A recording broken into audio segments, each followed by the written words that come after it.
So like I was saying, it came back down to the POC, to the value area low, into the next day.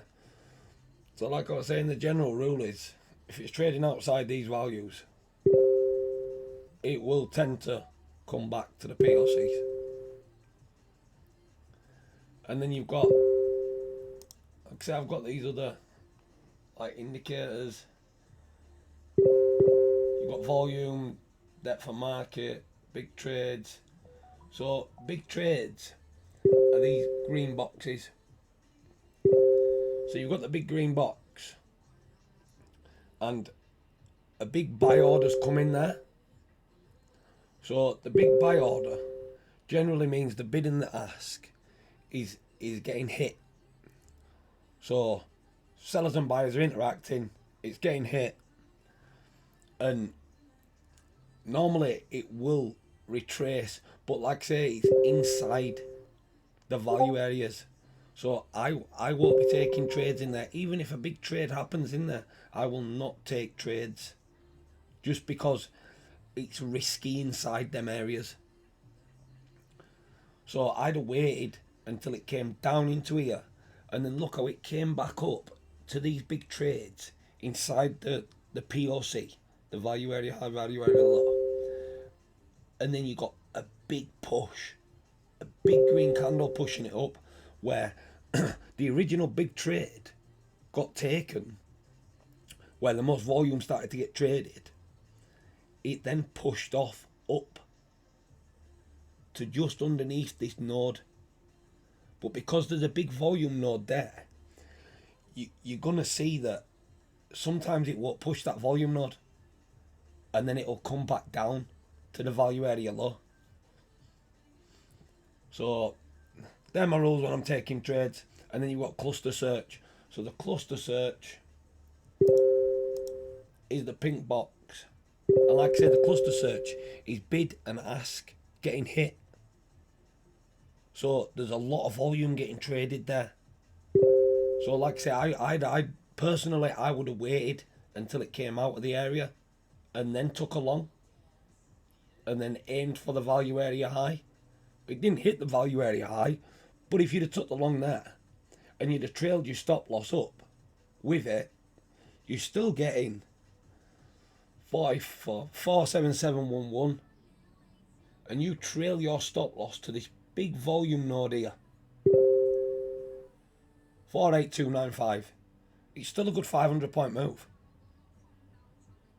which is a really, really good move. And you're going to make enough money from there to there. Say you've took a trade, $100 trade, you're risking $25 if it comes down and hits your stop loss here. And it goes all the way up to the 500 point move at times 10. You're making $500? Somewhat along them lines. And that's how you've got to look at trading. Don't think, oh, I've missed the whole move. I've missed it from here down to here. That don't matter. If you've made from $100 trade $500 from there to the point of control there, who cares if you've missed another couple of hundred points?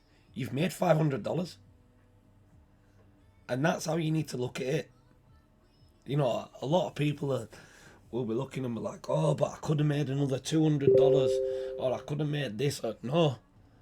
What you need to do is, you need to think, I risked $100, I've made $500. I don't care if I've missed $200, I'm $400 up. Then I can use another $100 on the next trade that I take, potentially to make another $500, risk $25 if it hits your stop loss. You're still $375 up. So that's how you need to look at it. You need to look at the bigger picture, not that I've missed this move or I've missed that move.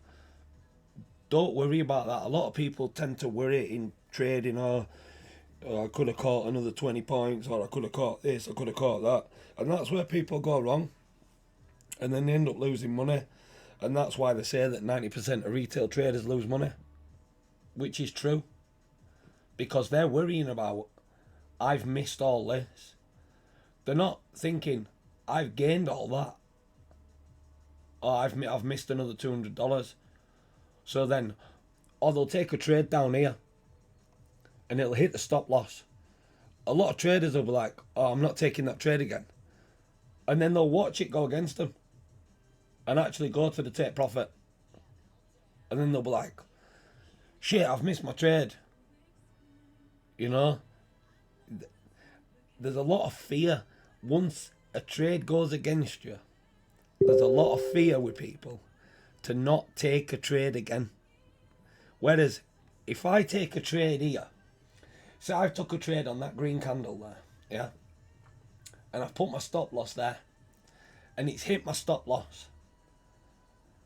I won't be scared to take another trade here, once it's come up above this volume here. I won't be scared to take that trade, because I potentially know that if that trade does run, the $25 I've lost here, I'm going to make $375 if it comes back down to the POC, which it did. It came to the POC. And that's how you need to look at it. Like I say in my next videos, I'm going to do a little bit more in depth about open interest, cumulative delta, delta bars, and you know, the cluster search, the big trades, how you can put the market profile on.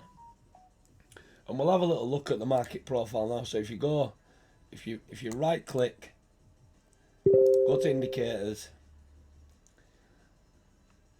you've got your market profile and TPO. So you just type it in here, profile.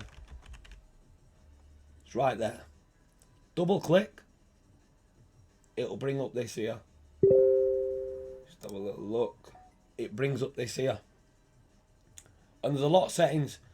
So people will be like, oh, there's a lot of settings there. What do I do? So like you've got your custom time here. Your end time. So I generally trade from 8:30 to 3:15. So that's the times I've put in. And then you've got your profile type, volume. You can have it as trade, delta correlate, coloured, bid and ask. You can change all that. There's a lot of settings in this to go through, and I will have more videos to eventually go through every single one. You know, you've got these on the profile. I just generally keep it grey, because then you don't get confused if you put red and green, and you'll generally get confused with it. So just keep it grey, keep your profile grey. Transparency, that just even increases it. See how it's going blue in the background there? I generally just keep it at 10, because then you can just, literally, you can see where the profile is then. And there's a lot, there's so many settings on this. It's probably one of the best platforms I've ever used. And once you get to actually know what's there, what's with the profile, what things you can do with it, you know, all the exchanges that you can add, you know, like I say, with the exchanges, you'll just get a little code, and all you do is you'll type the little code in to where you go down to feed, and then it'll just load it up automatically, and then that'll be the feed from that exchange. So I will go through the rest of these at some point, but I'm not going to do it now because I've got a few things to do. But once I get a little bit more time, I will do some more, and I will eventually do some live examples of where I take the trades, and then show you where I'm going to take my profit, you know, and things like that, how I trail my stop and things along them lines.